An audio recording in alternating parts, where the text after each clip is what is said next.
programa Conjuntura é um oferecimento de Cooperativa Pindorama.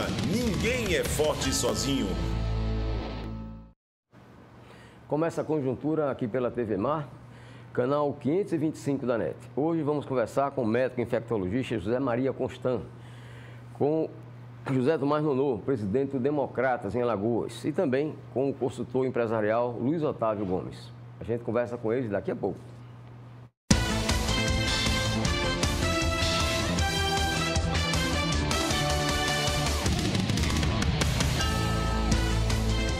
O programa Conjuntura é um oferecimento de Cooperativa Pindorama. Ninguém é forte sozinho. Filho, não esquece de levar o casaco, hein? Tá bom, mãe. Te amo. Ninguém cuida tão bem de você quanto a sua mãe. Só ela conhece cada detalhe da sua saúde. Quer dizer, ela e a Apivida. A Apivida é medicina e odontologia inteligente para todo o Brasil, com inovação, tecnologia e acolhimento para entregar a saúde que você merece. Apivida, saúde pra valer. Aqui o povo levanta cedo pra trabalhar sem medo de ser feliz. Pindorama é raiz, de sol a sol para produzir tanta coisa que vai pra mesa desse país. Pindorama é raiz, leite de coco, sucos e frutas tem, açúcar, álcool e óleo de coco também. Isso é só um pouco do que a gente faz por aqui, com dedicação, muita paixão e qualidade para a população. São mais de 60 anos construindo com muitas mãos o nosso caminho. Ninguém é forte sozinho. Pindorama é raiz. Pindorama é raiz. Alagoas tem mais um motivo para comemorar. A energia do estado está melhor. A Equatorial tem feito investimentos para entregar uma energia de mais qualidade, resultando em menos falta de energia e mais agilidade no atendimento. Esse é o nosso presente hoje para todos os alagoanos. E vamos fazer muito mais. Equatorial, pelo futuro, todo dia.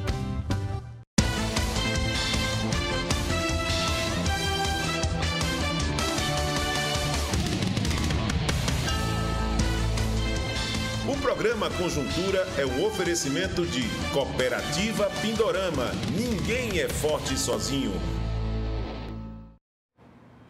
Daqui a pouco, aqui em Conjuntura, a gente conversa com o consultor empresarial Luiz Otávio Gomes. Vamos conversar também com José Tomás Nonô, ele que é o presidente do Democratas aqui em Alagoas. Agora, nosso entrevistado é o médico infectologista José Maria Constant. José Maria, muito obrigado mais uma vez pela sua participação. Flávio, eu sou quem agradeço a oportunidade de estar aqui conversando com você e com os seus espectadores. Pois vamos lá. Eu queria saber inicialmente a opinião do senhor a respeito desse atual momento da pandemia, desse tal coronavírus. Nós estamos atualmente num período de retração da pandemia e não é casual essa retração. É o resultado do avanço da vacinação. Então, é aquilo exatamente que nós esperávamos. À medida em que a população fosse sendo imunizada, o vírus ia tendo mais dificuldade de circular. Então, nós estamos realmente num momento de retração, porém, sempre com cautela, né? Porque pode haver digamos assim, uma volta, como aconteceu, a chamada segunda onda, agora há pouco tempo, em março desse ano mesmo. Mas estamos realmente num período de retração. Bom, tem gente que não tomou a vacina, tem gente que só tomou uma dose, não quer tomar a segunda, e já está se falando na terceira dose. O senhor acha que realmente é indispensável essa terceira dose? Eu acho indispensável, Flávio, com a maneira do que acontece com as demais vacinas. Por exemplo, a vacina antitetânica, que é de eficácia comprovadíssima, ela comporta 3 doses inicialmente, né? Tétano, difteria, coqueluche. A vacina da gripe, que mais se aproxima, é uma situação que mais se aproxima com o Covid-19, ela contempla a vacinação anual. Então, eu não gosto dessa história de acho, eu tenho certeza de que realmente é necessário uma terceira dose por enquanto, para reforçar a imunidade, principalmente aquelas pessoas mais idosas e que têm comorbidades. E depois para a população em geral. Eu tenho assistido algumas entrevistas a respeito desse assunto e especialistas dizem de que a terceira dose não deve ser do mesmo fabricante que a pessoa recebeu a primeira e a segunda dose. Por que seria isso, doutor Zé Maria? Deve ser ou não deve ser a recomendação? Deve ser. Deve ser, claro. É uma questão, veja bem, é uma questão de coerência com relação ao estímulo imunitário. Se o meu organismo, meu sistema imunitário foi estimulado por um determinante antígeno, por exemplo, no meu caso particular, eu tomei a Coronavac. Então, houve um estímulo por parte do meu sistema imunológico com uma vacina que é preparada com vírus morto, por sinal, muito segura. Então, é coerente que a terceira dose seja exatamente com o mesmo imunizante. E outra coisa mais, a tolerância. No caso, eu tolerei bem, não tive reação absolutamente nenhuma, então certamente não terei a partir de agora. Se, no entanto, faltar, então, digamos assim, é interessante se fazer. Se faltar, por exemplo, esse imunizante que eu recebi, eu posso receber uma terceira dose com outro, mas é mais coerente que seja com o mesmo imunizante. E o que é que o senhor teria a dizer a quem tomou a primeira dose e não quer tomar a segunda dose? Porque teve alguma reação e não quer tomar a segunda dose? Eu digo o seguinte, que o professor Elvio Alto, que hoje dá nome àquele hospital, ele dizia que todo medicamento é um mal necessário. Então, qualquer medicamento que se use, inclusive qualquer vacina, pode dar uma reação. E certamente, se a pessoa não quer tomar a segunda dose porque teve uma reação, é porque teve uma reação leve, está viva. Então, o risco que essa pessoa tem de contrair a infecção e ter um problema muito mais sério do que aquele causado pela vacinação, certamente existe. Eu digo o seguinte, vá tomar a segunda dose, porque se você teve uma reação e está recusando, é porque está vivo, lógico, né? Então, o problema, o perigo de contrair a infecção pelo Covid e vir a ter uma complicação grave ou até falecer é muito maior do que ter uma reação adversa. Qualquer vacina pode dar reação adversa. Infelizmente, essa vacina contra o Covid-19, ela já começou aqui no Brasil e em algumas partes do mundo, já cercada de informações falsas. Eu prefiro não utilizar a expressão notícia falsa, porque notícia é uma coisa que não é falsa. Né? Informação falsa, informações falsas, não sei se talvez por desconhecimento ou talvez por interesse de pessoas que não deviam dizer algumas coisas que foram ditas e foram ouvidas, né? Felizmente parece que hoje está se ouvindo menos. Foram ouvidas a respeito dessa vacina. Nós estávamos numa situação já, digamos assim, confortável aqui no Brasil de aceitação das vacinas pela população. Mas ultimamente houve essa reação por conta, eu creio, dessas informações falsas que foram divulgadas por ter interesse, talvez, ou até por conta de realmente desinformação, falta de conhecimento. Então, houve essa rejeição. É lamentável, porque o Programa Nacional de Imunização aqui no Brasil é um programa que é exemplar para o mundo inteiro. E nós conseguimos atingir, digamos assim, um patamar de aceitação pela população que só foi, digamos assim, derrubado não, mas foi atingido agora nessa vacinação. A última vez que nós tivemos rejeição à vacina aqui no Brasil, isso desapareceu, foi nos anos 90, governo Fernando Henrique Cardoso, quando foi intensificada a vacinação contra a gripe, contra a influenza, e surgiu aquela história de que era o Fernando Henrique que queria matar os velhos para não pagar a pensão e a aposentadoria. Mas naquele tempo não tinha redes sociais para isso se difundir muito, e a coisa morreu e acabou. Quer dizer, morreu a tal da informação, a história, né? Doutor Zé Maria, qual o recado que o senhor teria para aquelas pessoas que fecharam a questão, não tomam vacina de jeito nenhum?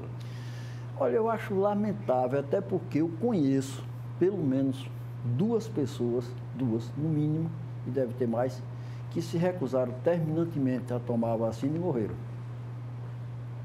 E morreram? Então, morreram. Aqui em Maceió. Então, veja bem, e pessoas que não deveriam recusar, pessoas que tinham nível digamos assim, de instrução, que não deveria absolutamente recusar. Tem pessoas que realmente fecham a questão, acabou, e eu diria o seguinte, não é sensato fazer isso. Né? Tem caso, inclusive, eu tomei conhecimento até de há cerca de 2, 3 meses atrás, até um médico profissional de saúde que não quis tomar, a vacina terminou falecendo. É exatamente a esse caso que eu estou me referindo, e lamento muito que isso tenha acontecido. Porque, veja bem, eu entendo quando uma mãe que não tem cultura diz o seguinte, que dente de menino quando está nascendo pode causar febre. Eu entendo que ela diga isso. E se ela disser simplesmente, eu faço até que não ouço. Se ela me perguntar, eu digo que não. Então eu entendo que uma mãe com pouca cultura possa pensar assim. Mas não entendo que uma mãe que tem cultura possa pensar que nascer dente, dá febre, dá diarreia, dá isso, dá aquilo outro. Mutatis mutandis, eu não entendo como é que uma pessoa que tem cultura pode, depois de tantos anos, porque a vacina vem do século XIX, depois de tantos anos, recusar a vacinação. Nós tivemos agora há pouco um surto de febre amarela no Brasil inteiro e foi controlado pela vacinação em massa. Doutora Maria, normalmente as pessoas que não querem tomar a vacina, elas se baseiam em casos de pessoas que tomaram 2 doses, as 2 doses inclusive, e que vieram a falecer. Aí ficam com medo, achando que não tem eficácia. Pode acontecer, Flávio. Inclusive, todos os fabricantes de vacinas, todas elas que estão aqui no Brasil, são honestos, inclusive as que estão circulando apenas no exterior, em dizer o seguinte, a minha vacina não protege 100%. Pode haver falha. Toda a vacina pode falhar, toda. Não é só essa, não. Então, realmente pode acontecer. Agora, são casos, digamos assim, pontuais. Não é uma coisa maciça. Não se está morrendo em massa. Infelizmente, algumas pessoas, mesmo vacinadas, morreram. Nós tivemos recentemente um caso que a gente pode citar, de um ator de televisão, porque foi um caso público, que tinha as 2 doses, mas morreu. Mas ele tinha outras comorbidades, complicações. Então, apesar de vacinado, infelizmente, ele morreu. Isso, em termos pessoais, em termos individuais, é muito grave. Uma morte é muita coisa.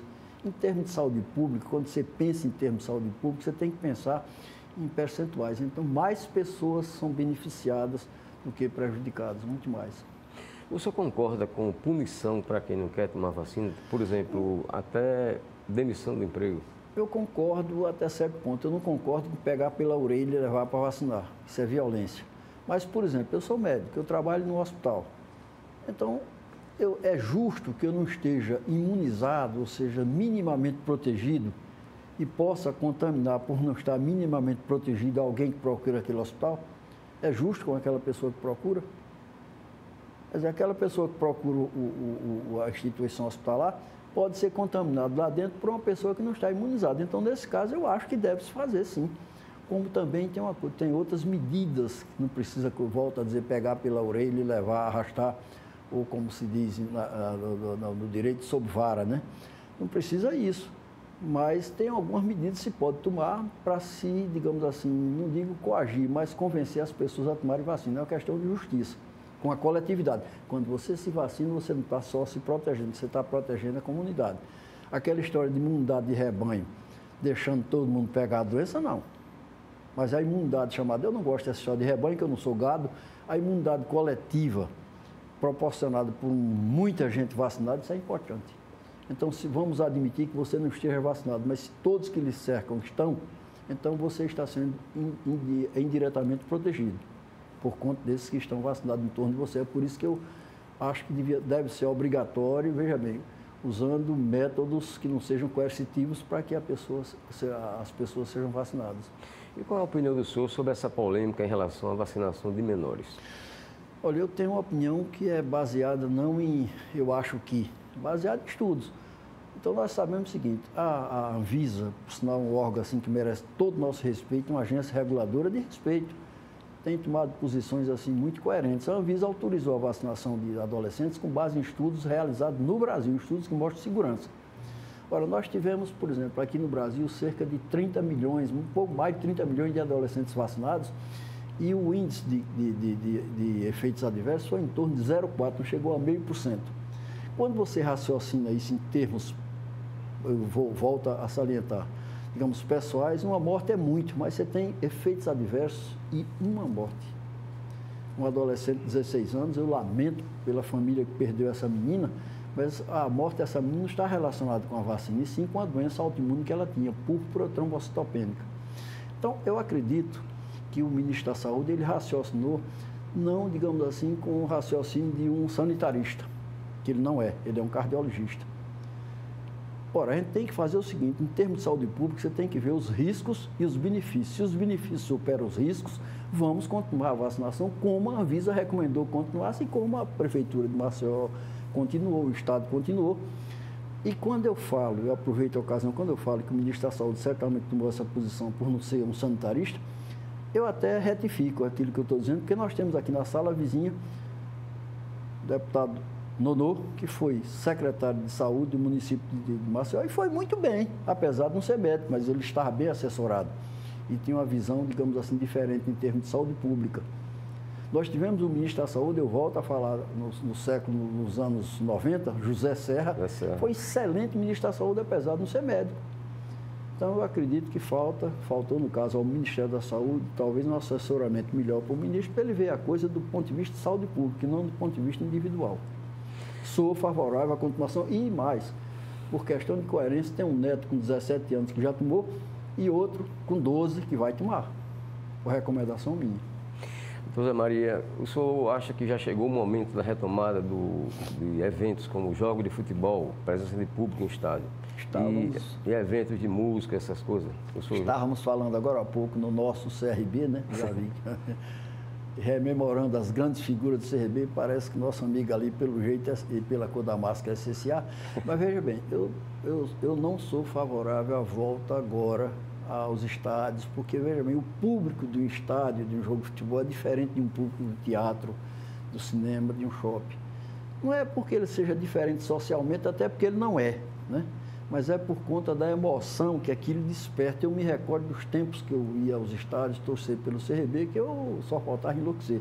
Então, além da disputa esportiva acender muito ânimos, isso pode levar a problemas, a falta de distanciamento, a não obediência de medidas sanitárias. Além de mais, tem o entorno do estádio também, a aglomeração. Eu sou contrário à volta, agora ainda, aos eventos esportivos com torcida. É diferente de um teatro, de um cinema, onde a coisa é mais calma.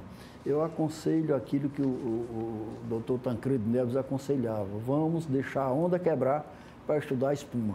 Ou seja, vamos ver como é que a coisa se comporta daqui para frente, porque nós temos uma variante Delta aí, que se espalha com mais facilidade, por enquanto está quieta aqui entre nós, e, por sinal, se espalhando com uma intensidade enorme no estado do Alabama, nos Estados Unidos, onde as pessoas se recusam a vacina. Aquele pessoal mais conservador do sul dos Estados Unidos, conservador não, fundamentalista. Então, Zé Maria, para encerrar, o senhor acha que já está chegando a hora de ser dispensado o uso de máscara, por exemplo? Ainda não, Flávio. Ainda não, pelo seguinte, porque nós temos, como eu disse, nós estamos com a retração da pandemia, mas, por exemplo, ainda morreram, de sábado para domingo, 5 pessoas aqui em Maceió. Quer dizer, em respeito às pessoas que estão morrendo e as famílias estão perdendo essas pessoas, a gente tem que considerar que ainda existe circulação do vírus, não é demais usar essa máscara. Apesar de haver o jeitinho brasileiro, né? O sujeito é obrigado a entrar no supermercado de máscara, porque o supermercado obriga, mas quando chega lá, ele tira e bota a máscara aqui. Abaixo do nariz. Como se ele não respirasse pelo nariz. Eu sou favorável ainda à utilização, apesar de ser desconfortável, mas é necessário. Ok, nosso muito obrigado, então, ao doutor José Maria Constão, infectologista, pela sua participação nesta edição de Conjuntura. Vamos agora ao intervalo, a gente volta já, conversando com o consultor empresarial Luiz Otávio Gomes. Até já.